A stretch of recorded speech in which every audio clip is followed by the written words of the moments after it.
Hello, welcome to Conversations here on NTA. My name is Nike. We have some fantastic guests in the house. I'll leave them to introduce themselves.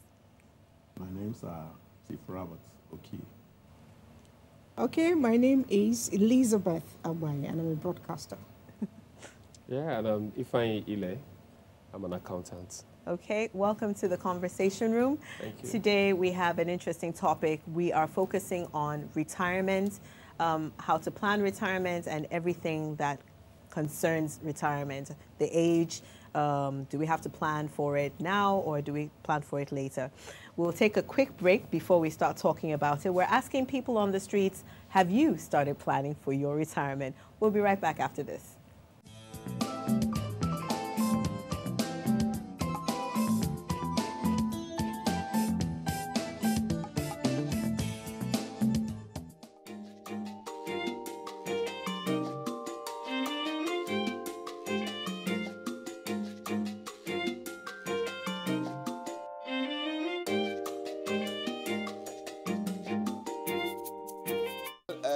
I have started planning for my retirement because everybody must start planning to plan for his retirement, even on the day of your employment.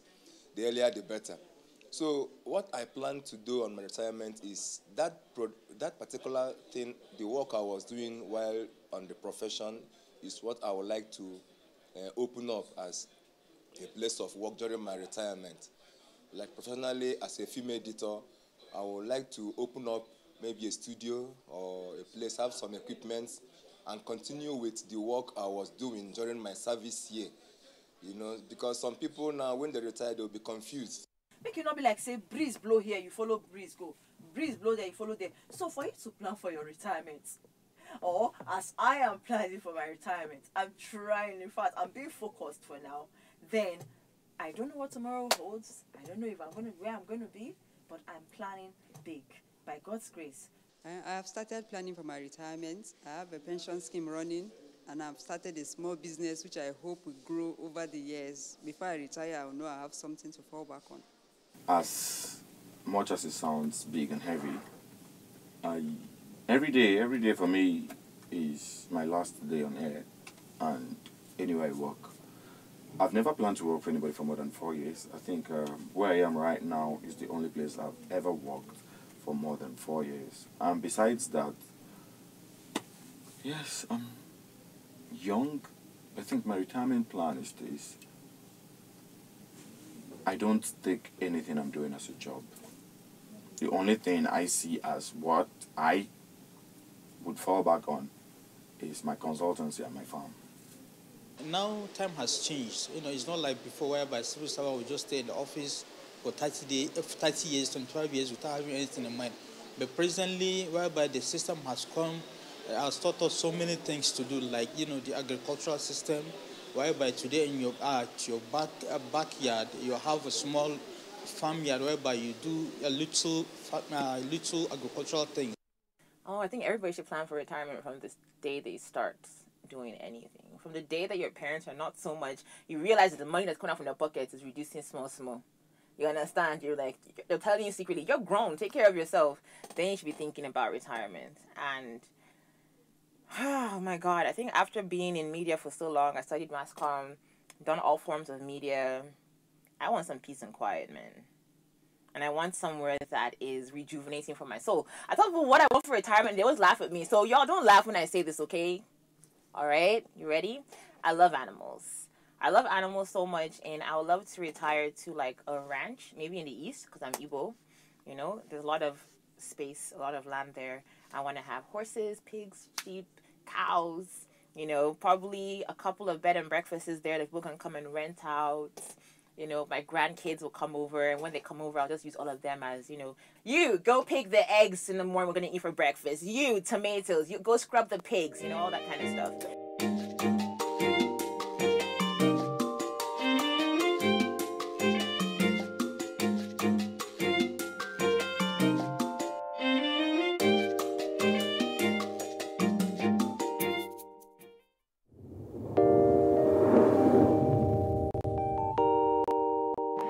When there's a child out there that's not getting the same that your own child is getting, the difference will tell, and there will come a time in the society where that child is going to take his pound of flesh. Where you can actually, everything from watching a program with the child, you can start up the conversation from something on the TV and say, oh, you know.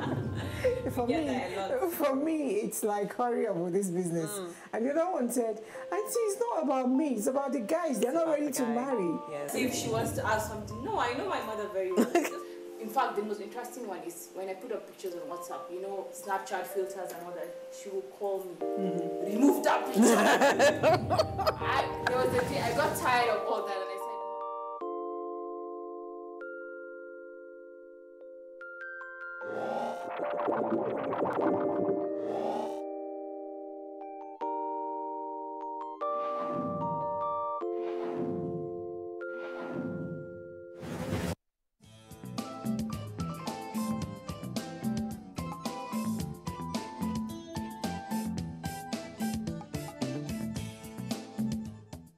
Retirement here in the conversation room. That's what we're talking about. Mr. Ifeanyi, have you started planning for yours?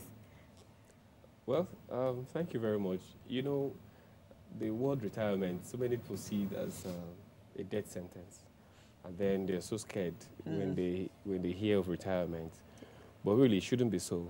It should be something everyone should look forward to, because you have a long way to retirement.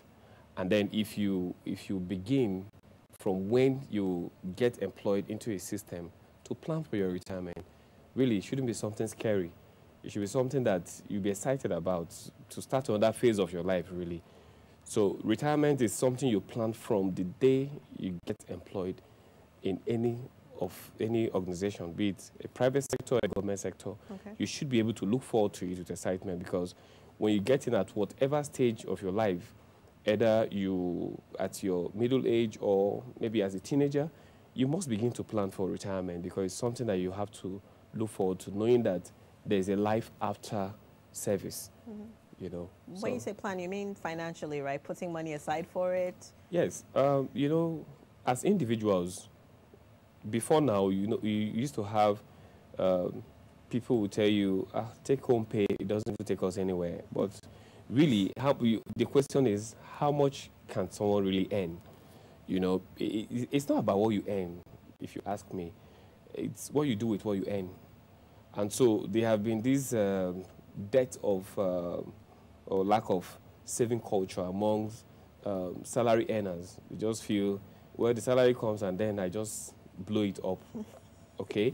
And then they don't look at tomorrow. They don't look at, well, the rainy days. They need to set aside certain amount of money every month.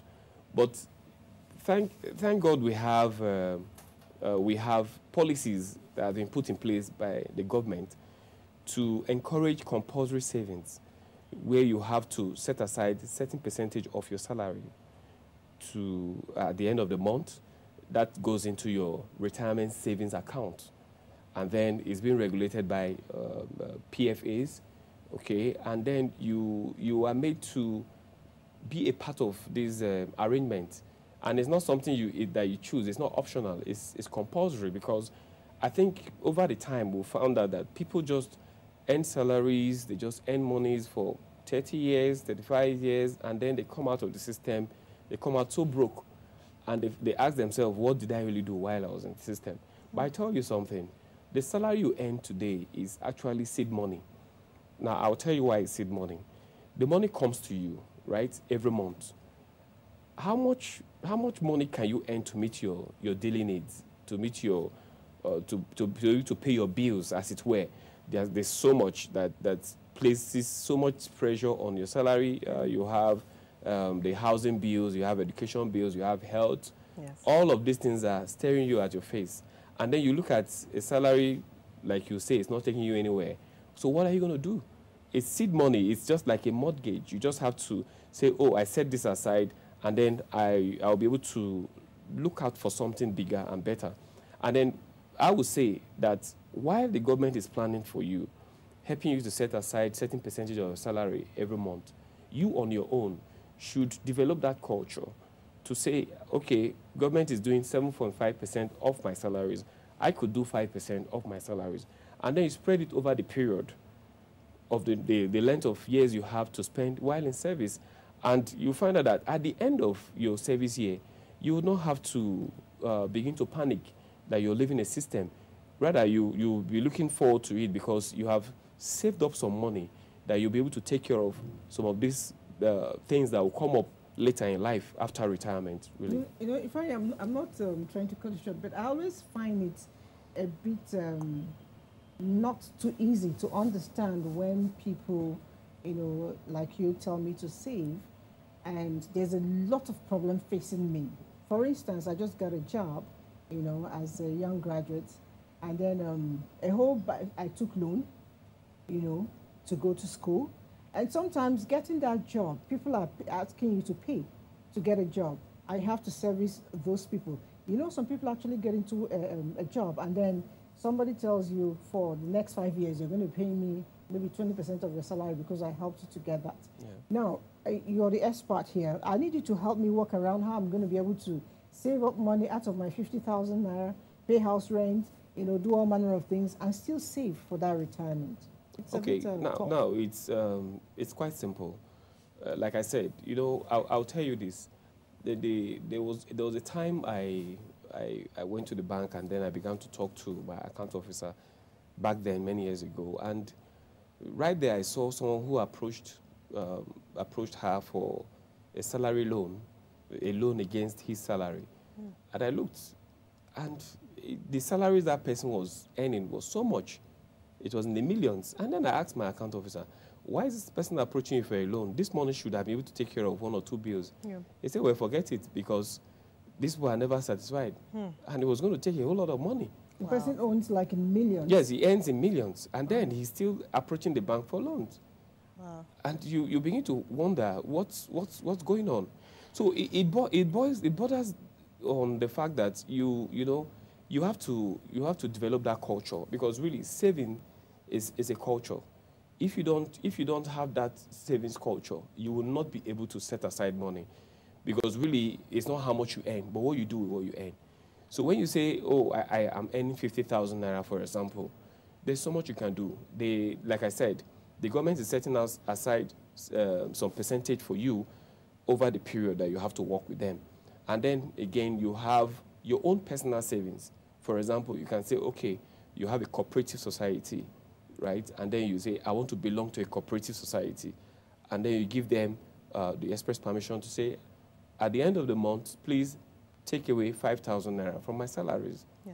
Right? Does this money really come back to you when you need it? You were once in this game. You're a retired person now. Yeah, I'll talk from experience. I'm a retiree, okay. 5 years on the line. And it's not been very easy, but there's one thing my father told me, because I grew up from a civil servant. My father was a civil servant. So it was like each time you ask for money, it's like there's no money. Let me go to work, I'll pay your school fees, I come back, and then you see the next day he will come back with money.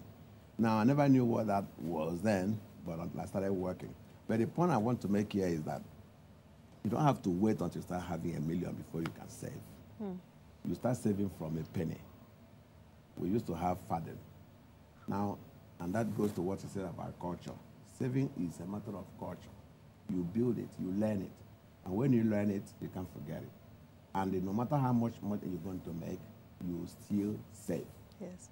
When it comes into your way, you put a father out of it. Okay. And I am telling you, by the time you get to 5, 10 years, or you get to your retirement time, you'll be so glad you did. You know, and retirement is, if I knew what I know now, I would have started when I was in school to save. Wow. Yeah, because the little I saved when I realized the need to be saving actually helped me out. So that is why today I'm proud to say, somebody will say, but you are retired, you don't look like you are retired. Yeah, because I had to save for the future. Okay. Yeah, and that savings helped out, like I said, few things. But most importantly, you have to learn it as a culture to save. Mr. Ifeanyi, you mentioned the government taking out 7.5%.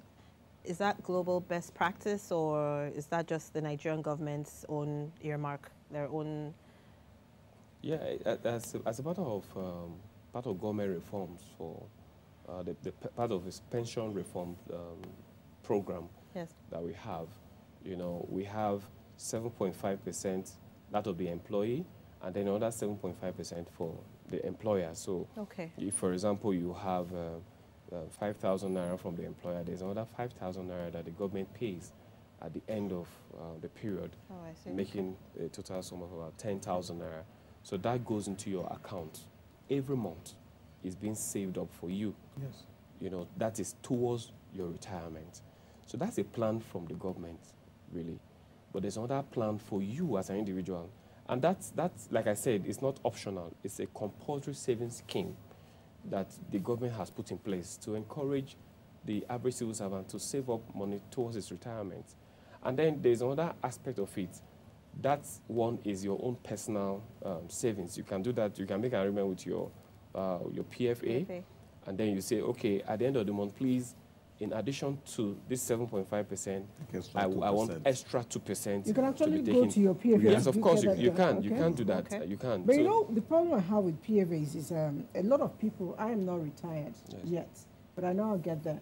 A lot of people, when they retire, they find it difficult to really get that money out. Yeah.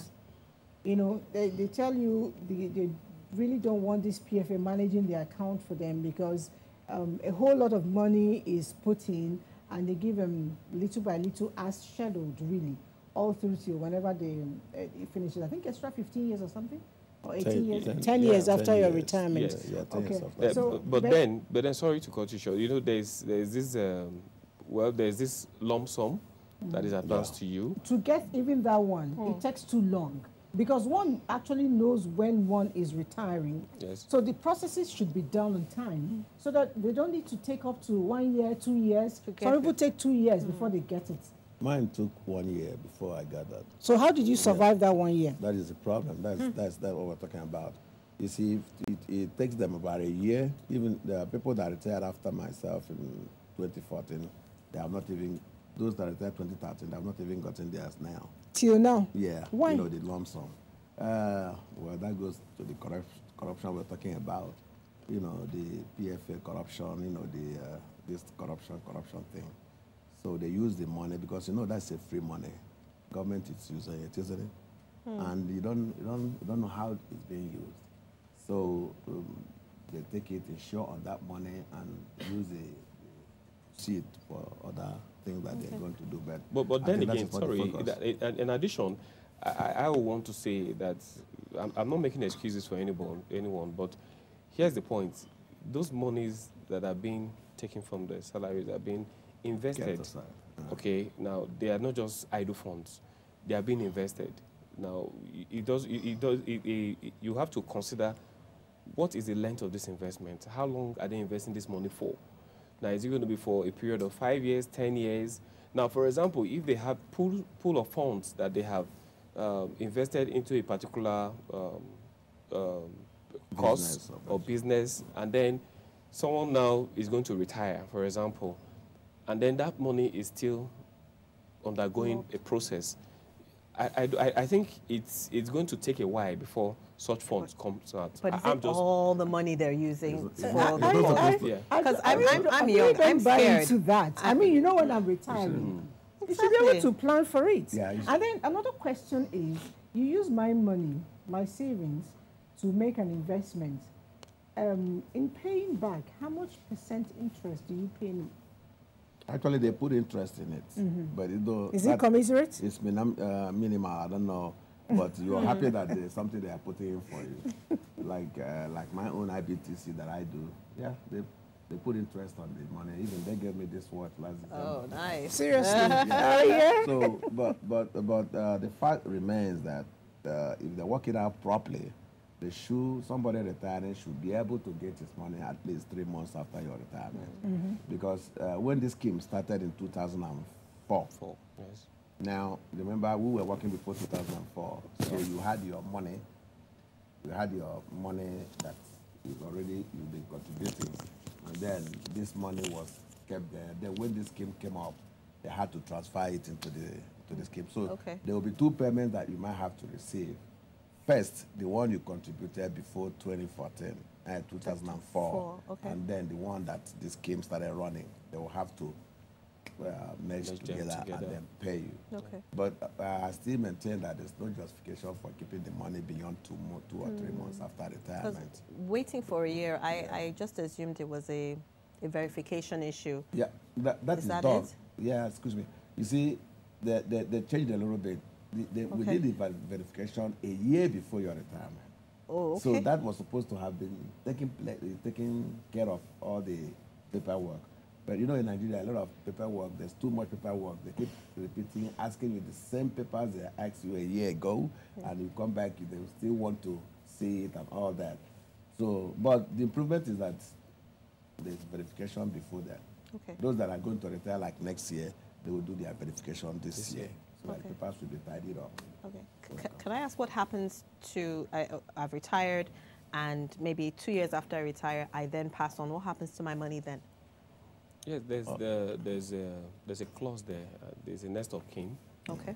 There's a next of kin that is entitled to getting what you are supposed to get. I think all of those paperwork have to be in place while you're alive, while you're in service.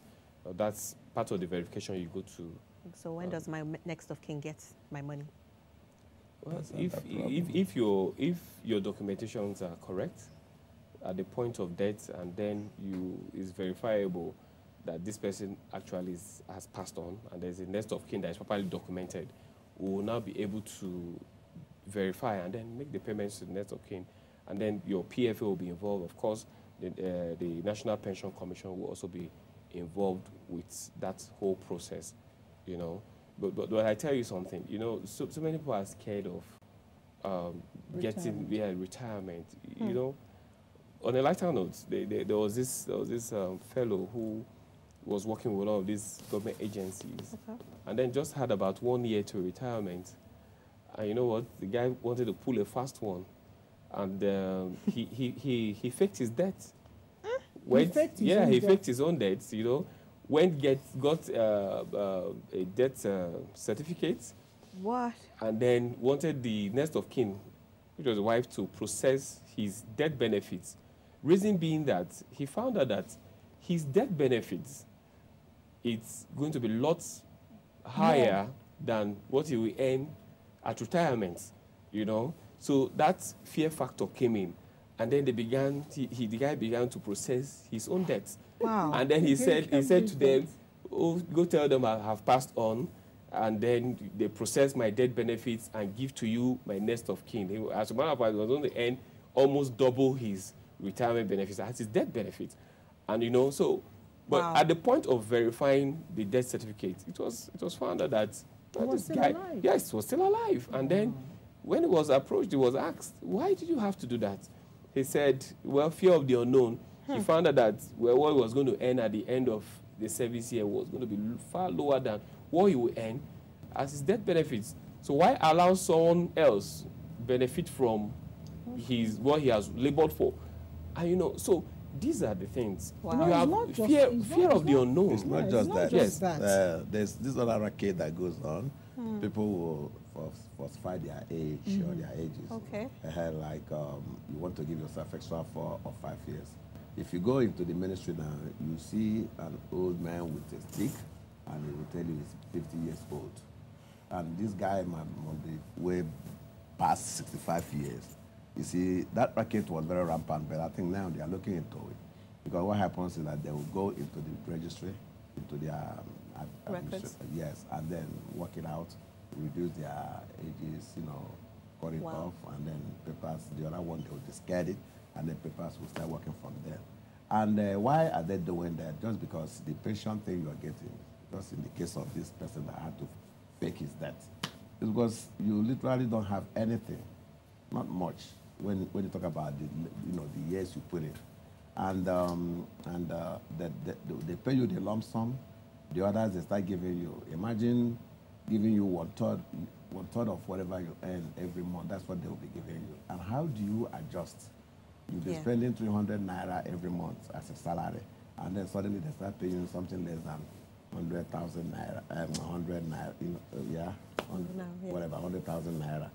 And, it will be very difficult for you to adjust. So you have to do a whole lot of adjustment, and this is the way the heartbreaking thing comes in, because you can't meet up with your regular things that you normally do.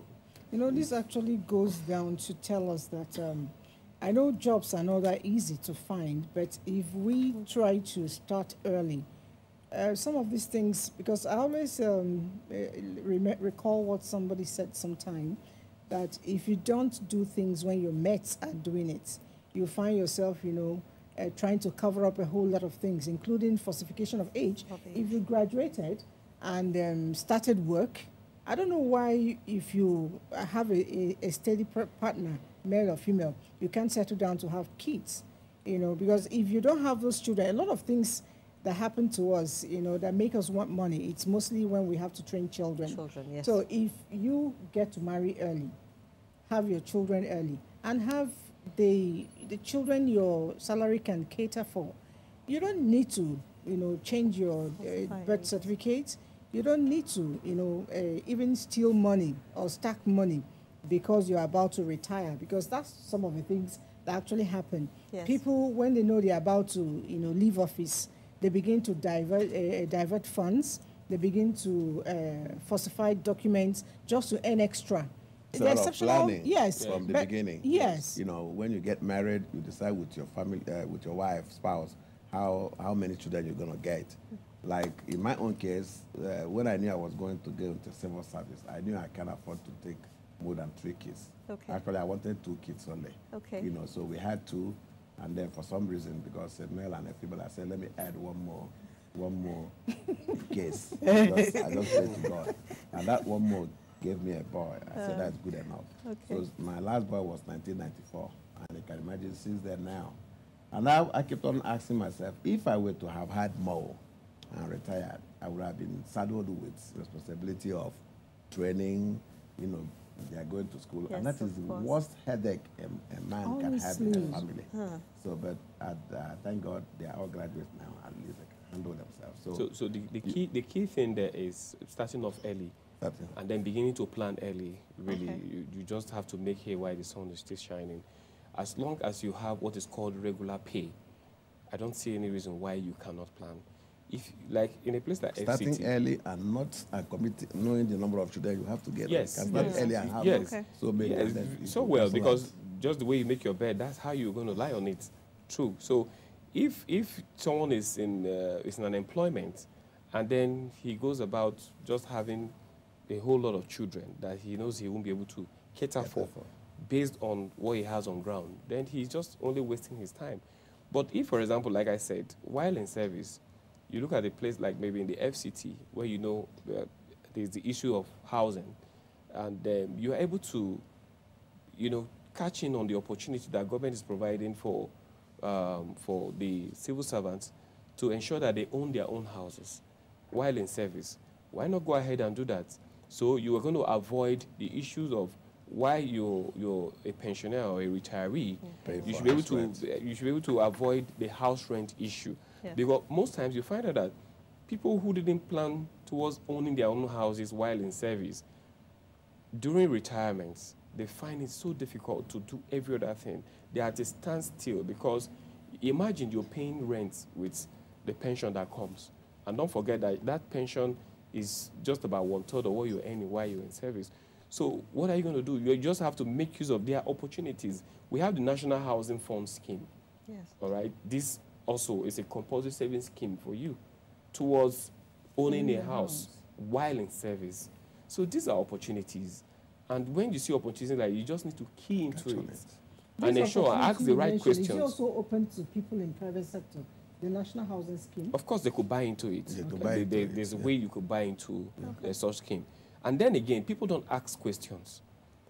Someone gets a job, either in private or public sector, and it's not asking the right questions. It's not asking, what's happening to my salaries? How come this amount is being set aside? Am I supposed to have a pension custodian? Am I supposed to register with any of these PFAs? What am I supposed to do? Even after the registration or after you have gotten involved with any of the PFAs, you should approach them from time to time. Ask them, what's my balance as of today, what do I have in my RSA? Okay, what do I have in my retirement savings account? That will enable you plan. You are not looking at the future. You now know that, oh, when I'm retiring, I'm going to have a lump sum of about 1.8 million. So what am I going to do with it? Okay, of course, the rules does not allow you to go into any other business while you're in service. But then, there are other things you could do, like farming. Right, you could go into farming. You could go into small. Yes, you could go into small scale farming. All right, because I tell you something, the government has your time from 8 o'clock to like 4 o'clock or 5, as the case may be.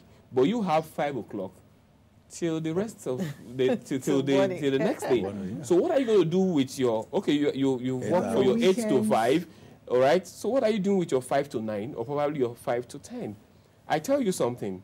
Planning also should include, while in service, you could make out time after work, get about acquiring skills. It's so important. Don't just be at a spot. You need to try something else. The world is fast evolving. Yes, you know, there are so many things you can get into. You could learn trade. All right, you could learn trade. It's for the future, so that while you're in service, you have other times to do this skill acquisition. You come out and then you are better equipped to be able to face the challenges ahead. Which brings me to my question. I've acquired the skill, I've retired, and now I have this business idea. I want to do something big, but I need money, and I have money. I have it in the pension fund account. Why can't I access that? I understand that you get a lump sum, but sometimes it's not enough for people to start a business. So what do? I have to save again into another account. Okay, so then again, brings me back to what I said at the beginning. You need to have a personal saving culture. You need to start early to begin to do that. All right? It's not very pleasant at the beginning, but you need to set aside certain amount of money from your salary, apart from the one government is giving to you, knowing that, yes, you could run into hitches. You could say, oh, I'm not able to access these funds. Now, what do you fall back to? You should have a plan B, just in case this money doesn't come as and when it should come. So do you have some money you have kept somewhere by way of savings? There are opportunities for you to save while you're in service. We have cooperative societies. Yes. All right? You could have them, you tell them, oh, take out 10,000 naira from my salary, and then you leave it. Imagine what 10,000 naira will amount to in the next 30 years when you keep it and you're disciplined enough to say, I am keeping this money, come what may, I have this amount at the end of my service year. So that way, you don't even need to wait on government. When that other one comes from them, it becomes the extra. But then you have kept something for you to be able to plan and then implement some of those things you have learned over the years. It's so important, really. You know, what you're saying, I want to draw it home a little bit. I think parents, we owe a lot to our children. It shouldn't be when we're working that we begin to, learn skills, start off something. There is the regular curriculum in the school. Then when the children are on holiday, I know a family, every long vacation, the children go to learn one thing or the other, right from primary school. Expose them to different kinds of skills. By the time they are leaving secondary school, the parents are beginning to understand the kids better and where they are tilting to. By the time they're in university, especially in Nigerian university, where you have a lot of long vacation occasioned by strikes, yes, they move them to one thing or the other. They start small business. Some of them go into sewing, some of them go into bakery, all manner of things. By the time they are working, they already have this side job they are doing. So they close work by 5, so they go home, and then they are sewing 1 or 2 clothes. In fact, there's a girl who served a core member in my office. She's a teller.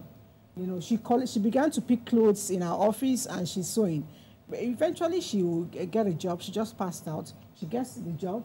In the evening, she will be doing that. And even if she does not get lump sum money from wherever she works, she has money saved aside, for other things.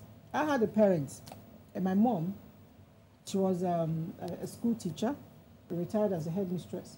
But then, I never saw that woman. At the point, I thought she never slept. Because by the time we were going to bed, she's either baking, she had her sugar craft thing, she's either baking or she's sewing. And then on Saturdays and Sundays, there were always students who came around to learn one thing or the other because it was a big place and she used it maximally. So at a point, I thought maybe money was growing from the tree because you went to school being driven, yes, good life. You know, everything you wanted, you had. Until when you grew up, they sat down to tell you the truth about life. These things you're seeing is somebody's sweat. Yes. You know, but I saw it and I liked it. And I think if we begin, I'm sure she learned it when I asked, she learned it from when she was even in school. She grew up with the nuns in the convent, so they taught her a lot of skills. I think we should learn skills, you know, even while we are still in school. Find out the side attraction for your child. They should not be, you know, left to operate the devices. School closes, we're watching television. At the end of the day, we're looking for money to save. My brother here is enjoying retirement because probably he was able to have a lot of side. Listen, by the way, I would like to know, how is the retirement life generally? Just like you said, retirement should be a thing of joy, in the real sense. It's just that the way, if you didn't plan for it, it become a sad thing for you. And if you start early to think about it, then you might be able to make a lot of adjustments that will help you live a healthy life, you know, after retirement. But personally, I'm enjoying it. I like it because I take my mind off the word retirement. When I got off, a year before I retired, I had to open an NGO, African Center for Excellence and Sustainable Development. And I work with it, like in the morning I'll get up as if I'm going to work and go where I stay, and then crack joke with colleagues and do whatever I can do, and then by 5 o'clock I get back home. I've been doing that up till now. So to me, it's not like, money is not really coming, but it's not like I am retired. I still have time to go to play games. I go and play tennis, you know, and then mix up with the young folks. So they don't even know if I'm retired or not. So I keep looking younger. You know what I mean? That, yeah, it makes me feel young. Yes. I'm not really young, but it makes me feel it. Yeah. And the way you look is just the way you feel about it. Very true. So I think that is the good thing about retirement. The money is not there, and you have to do a lot of adjustment too. You know, things that you've been doing and enjoying, you just have to cut down and then prioritize what you do. Especially if you're lucky to have trained your kids, then you have at least 75% of the burden off yourself. Then you know whatever penny you make, you have to treat yourself so that you can live longer. So that is it. And then your health-wise, you have to be very conversant with what is happening around your health. So you read a lot of health books so that they tell you when to sleep, when not to sleep, when to wake up, things to eat, because there is what they call seniors. Things will start coming up, some clamps and stuff like that. They keep coming up. And this takes extra money from the little money you have. Yes. So it's really management. That's what it is. Okay. It's really management and a frame of mind. I understand the federal government has a training program for civil servants before they actually retire.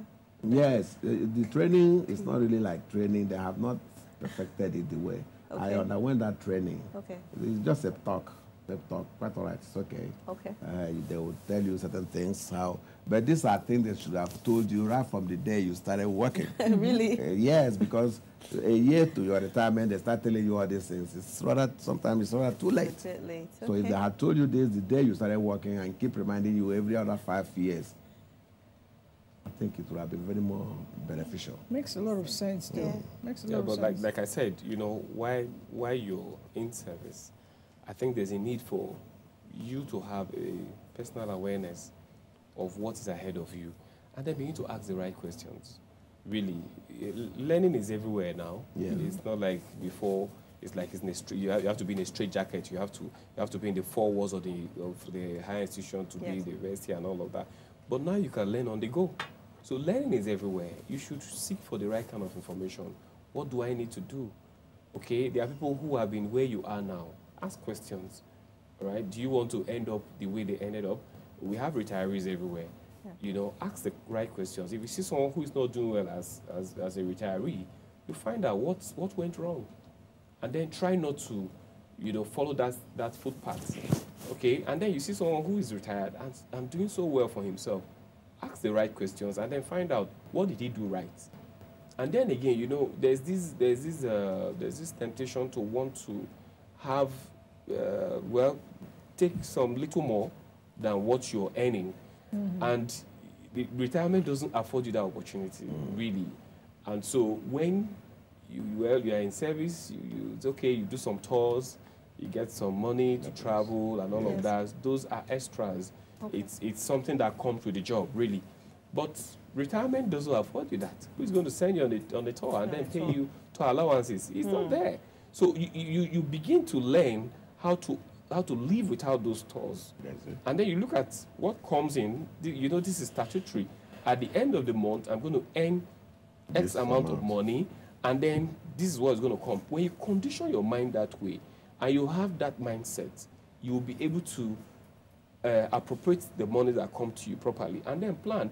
At retirement, when the money comes, the pension allowance comes, you will be able to plan as well with it, rather than waiting for the extras here and there. When you said portioning money, accordingly, and saving as well, I recall a talk I listened to not too long ago, even though I'd heard it, in time in the past. Someone said that for him, whenever he gets his promotion, he uses the first money on top of the original money. The first month he gives to God. Subsequently, the first, that top, if it's 10,000, if it's 20,000, whatever it is, he puts it away as his own savings for retirement. And then he's going to do that for the next 6 months, for the next 5 months, making it 6 months complete, before he begins to enjoy the benefit of that promotion. When I heard that, I said, this makes a lot of sense. Yeah. And then every money, again, he gets from maybe Esther Code or whatever, it goes into a different account. Maybe to build, maybe to acquire one thing or the other, to set up a business for himself, and that he does not miss any kind of personal training. He's almost retiring anyway. But then, as would-be retiring person, he's in a hurry to leave. That's where I asked him the question, and he told me that. He said, I'm ready to leave. My business is set. Do we need to wait until when we retire? I think it should be there, because when you retire, really, whether or not you like it, whether you're 50, 60, 70, fortified age or not, your bones can't lie to you. You're weak. You're weak. You're not as vibrant as you were in service. So there are a lot of things you really can't do. Right. So, and it's not the right time to begin to think about new business. Yes. It's the right time to begin to turn your hobbies into monies for you. True. So if you're the type that likes to crack jokes, if you're the type that likes to, play comedy or sing, gradually you could, if you go to clubs, like he said he goes to clubs, you could sing to entertain people, free of charge. Do MCs at a time, free of charge. Then you start collecting small money. By the time you're retiring, you're becoming the more or less speaker box. And then you see, that's why I said, I said to you at the beginning, I said, what you actually earn is seed money. The example you gave about the fellow that gives out of his promotion money to God and then gives the others to whatever he wants to save aside towards his retirement, that fellow has seen that salary as seed money. And what do you do to a seed? You plant a seed. Okay, so it's not the real deal, if you ask me. It's not the real deal. The real deal is embedded in what you earn. So all you need to do is, that's one that comes in that this is my salary. What are you going to do with it? The choice is yours, really. So you begin to plan. And then for you also, after retirement, it's good for you to maintain the enthusiasm that you had while you're in service. Okay? So many potential retirees, they have a year or two to go in service. Some of them go into depression. Yes. We shouldn't be, really. Some of them, their health begin to fail. We shouldn't be. Okay? You should begin to look forward to it. As a matter of fact, it should be in an appreciating level, your enthusiasm and everything, so that it doesn't really affect you as an individual, because you need to stabilize your health from that age, like he rightly said. There's a new phase now. Your nutrition, everything will begin to change. So you need to help yourself to live longer after retirement. We're almost out of time, but I have one more question for you, sir. For those of us that are children of retirees, what do you expect from us? Do you want handouts? Do you want us to help your business? Do you want us to pay the medical bills? A lot of children don't know how to act. They don't know what the parents want. My father was in the military for many years. Rather than hand him an envelope of money, I'd rather pay it into his account or look for some other way to give it to him. So how do you think retirees want their children to help? Well, you know, when you have children and you spend most of your money training them, it's an investment. And that is the most laudable investment you can do for yourself and for your family. And you expect, for every investment, you expect what? Returns.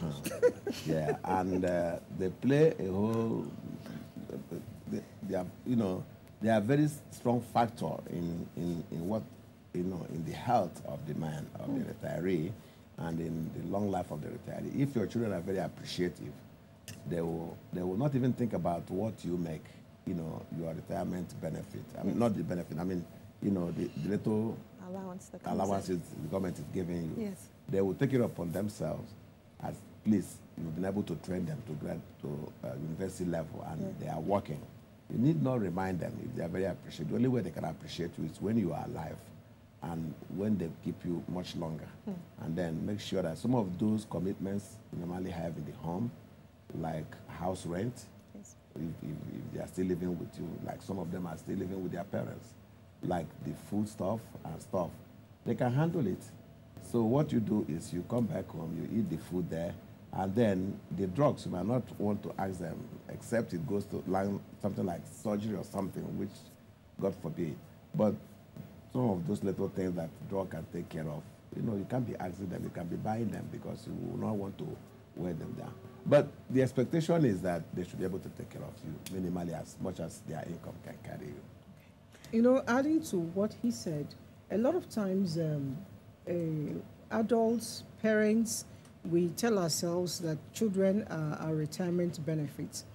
But I quite agree with that. But I beg to differ a little bit. You should work hard in such a way that whether or not they are there, you should be able to sustain yourself. But then if you want minimal benefit from your children, you should also begin to show the example right from when they are like this. How did you treat your own parents? If your children saw you constantly scoop food, maybe on a weekend, maybe on a weekday, and send to your parents, you know, if they saw you once in a while, bring your parents, to the city, you took them out, make sure they had fresh medical checks and stuff like that, they will definitely bring it back to you when it's your turn. Yeah. And then a lot of times too, do we assign responsibilities to our children as at when due? Like when you give them money, they save their money, and then it gets into a bulk. Do you ask them to use it to buy a bulb? They save up to 1,000 naira. Okay, use 500 and buy electric bulb. This bulb is done by Somto. They courtesy Somto, clap for Somto. He feels proud. Now he knows that he's beginning to become responsible. Yes. So a lot of times we pamper our children. We give them everything. And then when they are grown up, they are used to collecting. You want them to give you back. It doesn't work like that. Yeah. Let me just add one more. Sorry, I think also because there could be exceptions to it. Yes. What about those who didn't were not fortunate to have children? Yes. Okay. Another thing you should also learn to do is to also learn the habit of being independent of circumstances.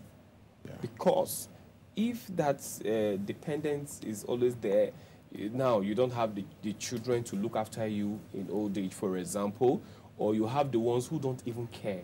Of course, you know there are a whole lot of them. Yes. Those who don't even care, they don't even look towards your direction for reasons best known to them. You're so right. what are you going to do? All right, so we should also learn to be independent of circumstances, and it begins from why you are in service. All right, if, for example, salaries don't come for 3 months, for example, what are you going to do? It's of course. We're out of time. We're out of time on this particular topic today. It's been Conversations here on NTA Network. We've been talking about retirement and planning. What are your thoughts on today's topic? Please, we'd love to hear from you. Our social media handles are available on the screen. I'll leave everyone to say goodbye. Mr. Roger? It's nice having me here. Thank you. Yeah. And it's been wonderful sitting, especially with our elderly statesman, and learning that he's enjoying himself. Well, thanks for having me here. It's a pleasure being on set today. Thank you. Till we meet again, thank you so much and see you soon. Goodbye.